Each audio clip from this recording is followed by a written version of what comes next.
How would you like to make your first million? Today we have Zach Leavitt with us, the founder of Six Turn Capital. Uh, he's originally from Toronto, but he travels a lot and he's broadcasting today from Paris, Europe. So, Zach, tell us, what are the 5 steps you recommend entrepreneurs in order to make the first million? Welcome to Unstoppable Podcast with Harry Sardinas, inspiring conversations with influential millionaires, investors, thought leaders, entrepreneurs who are making a massive difference with their innovative products and services, and sharing the challenges and wisdom of how they sold their first million. That's a great question, and I think it's a really important one for entrepreneurs to have clearly answered in their mind before they start their journey, or else they'll be wasting a lot of their time on approaches that are not efficient to get there or can't get them there uh, without taking too much effort. So, step one would be find someone in a business that you like who has achieved much more than this goal so that you don't have to perfectly replicate them. And if you fall short at replicating them, you'll still surpass making your first million many times over. Step two is get to know them and learn as much as possible about their business and what makes them good versus their competition within whatever their industry is. Then three is copy their business, but in a more cost-efficient manner.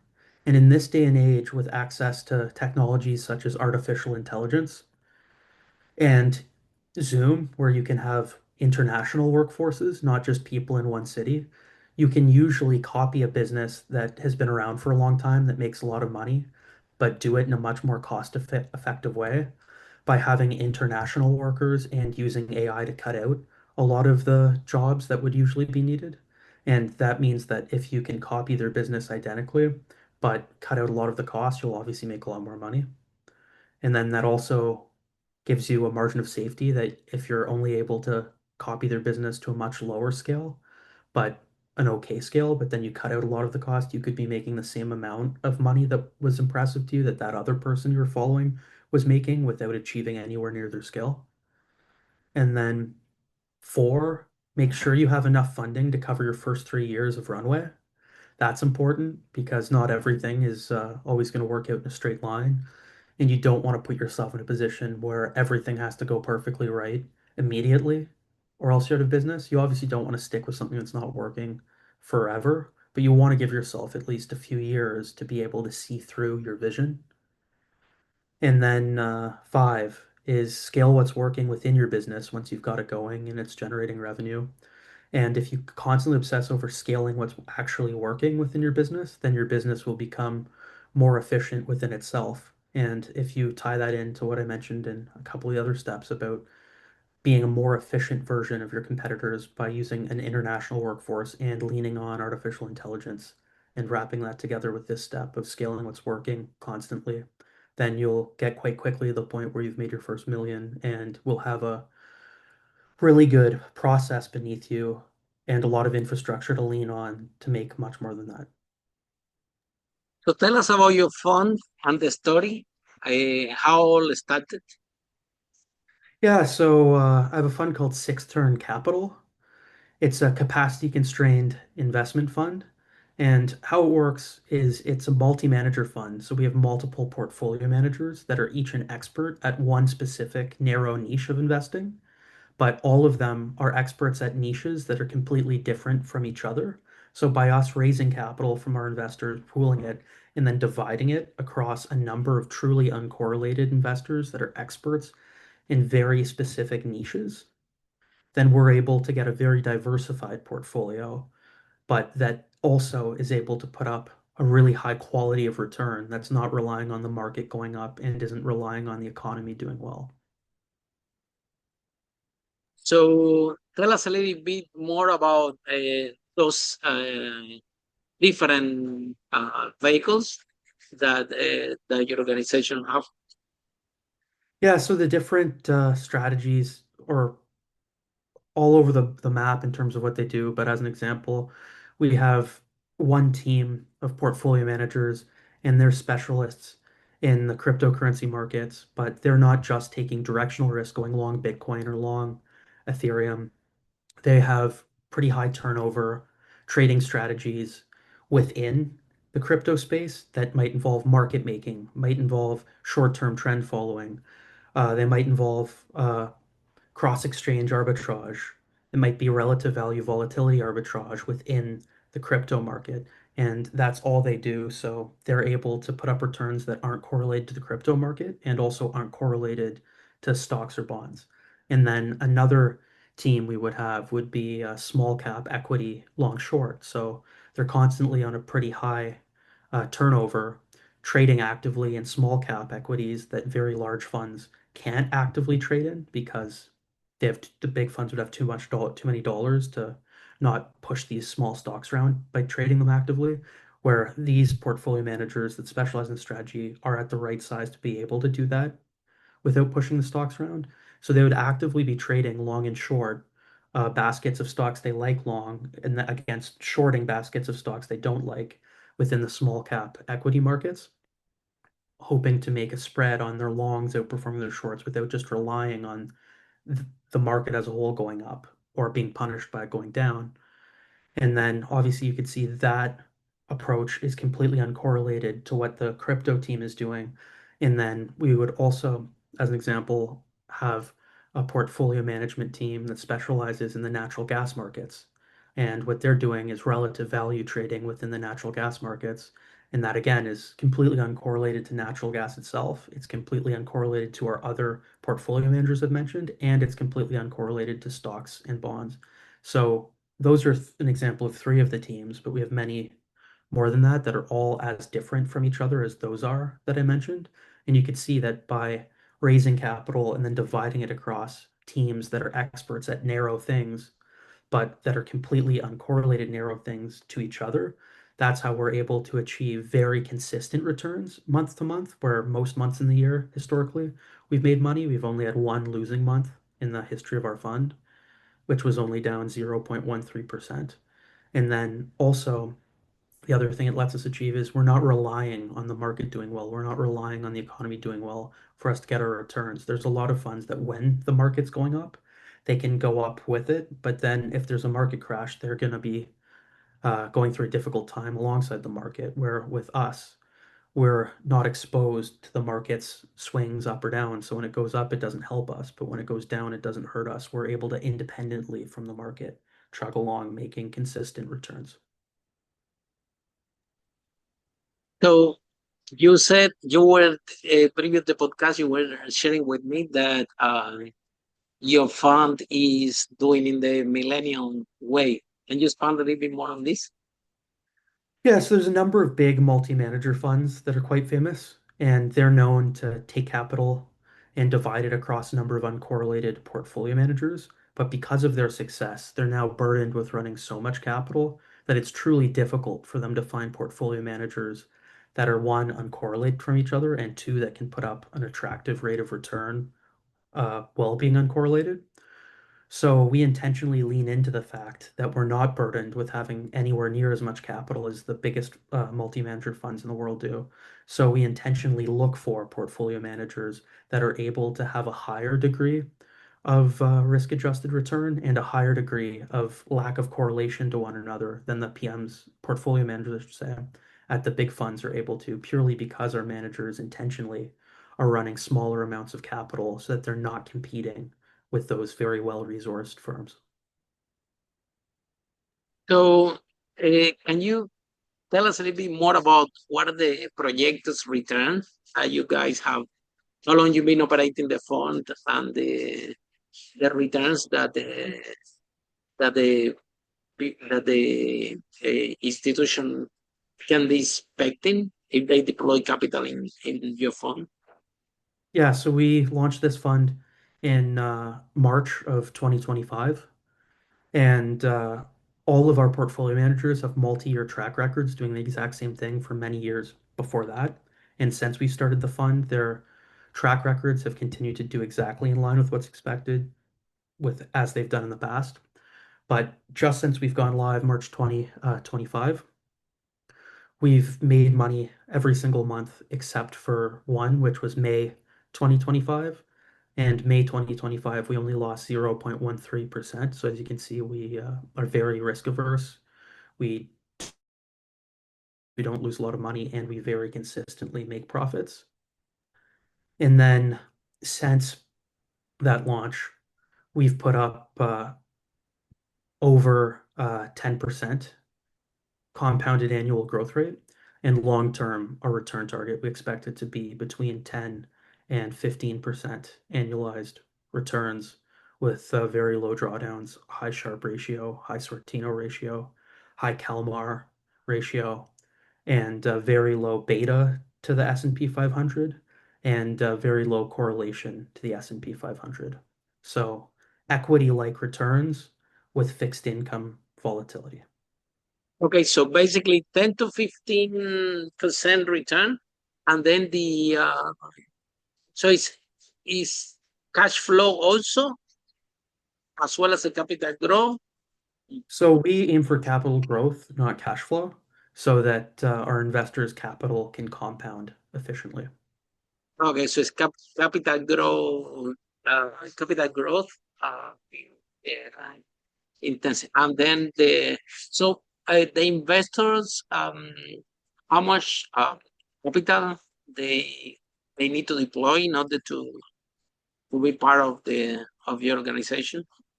So is quite approachable. It's 250,000 US dollars, and likely in the not so distant future, we're going to raise that quite aggressively, just given the demand we've seen from investors who have been allocating to us. But for the time being, it's at, like I said, 250,000 US dollars. So that's the minimum that the investors can uh, can deploy in order to be part of the fund. Is that correct? Yeah, that is correct. Okay. And then they can choose which vehicle the funds will be allocated, or you guys do this for them and spread it equally across all the vehicles. We do this for them, so we're one vehicle, and then we allocate the capital out to the portfolio managers. And the value of our product is not just any one of the managers we have, but because they're uncorrelated to each other by the way that we divide the capital across them, that's what allows us to be so consistent month to month and also have very low drawdowns versus almost all of our competitors. So what is your background? Do you have background in finance? How you came out with this business? So I went to Queen's University in Canada. As I was there, I started a derivatives trading club. And though that was useful, because as the leader of the club, I had to learn about advanced derivatives concepts to teach them to my fellow students. And we all know to be able to teach a topic, you have to understand it very well versus just understanding it to a surface level. But the most important thing was at the end of every year, we had a year-end conference, and I was in charge of sourcing our guest speakers. And I was fortunate enough to be able to get a number of the top portfolio managers and hedge fund managers in the world to agree to be guest speakers via Zoom to our club at our conference. But obviously, you can only learn so much from someone, no matter how knowledgeable they are, in an hour or 2 hours of their time. So I bugged all of them to take me under their wing and mentor me. That greatly sped up my learning curve. And to this day, I refer to them as my personal board of advisors. So being able to bounce questions and ideas off of true experts at very niche trading topics hugely sped up my learning curve and put me in a position to then start a biotech algorithmic trading strategy. When I was 21 years old, I raised a few $1 million as a proof of concept for that during a time where the biotech sector crashed the most in its history. My strategy held up very strongly and did well. So that showed real skill in selecting securities without just relying on the sector doing well, given that there's a big disparity in my favor between how my biotech holdings performed over this 4 year and 8 month period versus how the biotech sector as a whole did. And then what that taught me separately than that, though, is I wanted to build more of a real lasting, durable business. And I saw to do that, I would have to diversify. But I saw if I just traded biotech and then diversified most of the capital myself, I couldn't be an expert at the other things like I was in biotech. no one can be an expert at everything. So that would water down the quality of investing going on. So the only way that stood out to me where it would be possible for me to be as diversified as I wanted to be without watering down the quality of return being delivered was to find people who were experts like I was in biotech, but in completely different, unrelated small pockets of the market. And I was able to find a number of those people and then recruit them to contribute to the team. So when are you bringing someone to your team? What you evaluate? Uh, because it's critical, and what you describe, like the fund have to perform when the market goes up, but also when it goes down, and therefore the strategies of the different vehicles of there, either crypto or stocks or another vehicles, they had to be in line with that strategy. So, what are the factors that you evaluate before bringing a partner, a fund manager to your ecosystem with the new strategy? So for the first thing we want to see is someone who's had a lot of success doing their strategy for multiple years. And if we see someone that shows us that, then that's when we'd be interested in understanding the other intangibles around them and the other factors about their strategy. So if someone's had a lot of success doing something for a number of years, and then we talk to them and we get comfortable with their explanation of why they were able to have that success beyond just the numbers, then we would be interested in then assessing, okay, do we believe that this person will stick to this strategy going forward? And are they good at managing risk versus did they get lucky and show that they had good risk management just because there were no stressful periods to what they were doing? If we see that they were actively managing risk effectively and in a disciplined fashion on top of having success in a repeatable way at a strategy that we believe could continue to have success going forward, then we would hire them, give them a small portion of our capital, and tell them just to continue doing exactly what they were doing in the exact same fashion.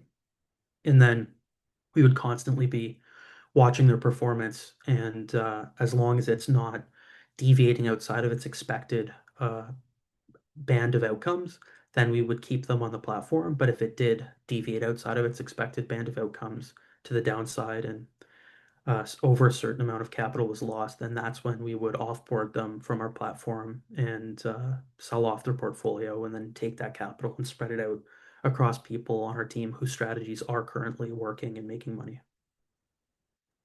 So 10 to 15% per year returns, right? And then the client can leave it there and it will compound. Is that correct? Yes, that's correct. Okay.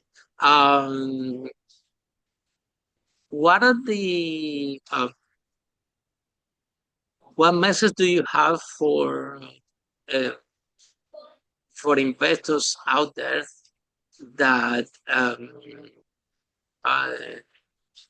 that they are maybe looking at more traditional strategies in I order would to just grow the say that, capital? yeah, I would just say that traditional strategies have a place in everyone's portfolio, but they shouldn't be the only thing. And the reason why is you could have a number of different traditional strategies and think that you're diversified, but at the end of the day, if you look at how almost any traditional strategy did in a true crisis event, whether it be a great financial crisis or COVID or the tech crash, that all of those traditional strategies and approaches pretty much all had a difficult time at all of those moments, no matter what traditional approaches you took.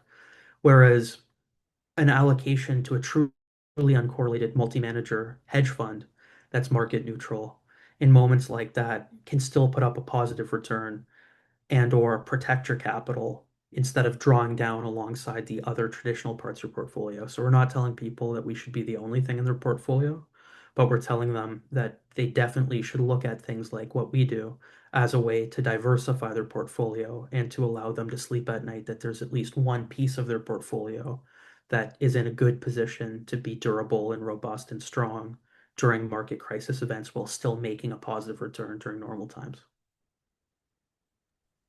Zach, if someone is in love with this conversation, how people can find you, how this process works? Yeah, so if someone liked what I had to say on this conversation and some of the other podcasts I've been on, then they can definitely reach out to me. There is an email on the Sixth Turn Capital website that's info@sixthturncapital.com. They can also find me on my LinkedIn, Zachary Leavitt, and send me a message there. And then from there, I'd be happy to set up a Zoom call or a phone call with them and go over the process of how they could be onboarded to become an investor in the fund. Thank you so much, Zach, for this uh, interview and for all of you following the podcast. See you in our next episode of Honest for How Brave Entrepreneur like Zach Leavitt and achieve first million. For now. Thanks for having me. Follow us for more interviews with world's most influential, audacious entrepreneurs that overcame challenges and adversity, providing you with the blueprint of how they sold their first million so you can grow your business exponentially.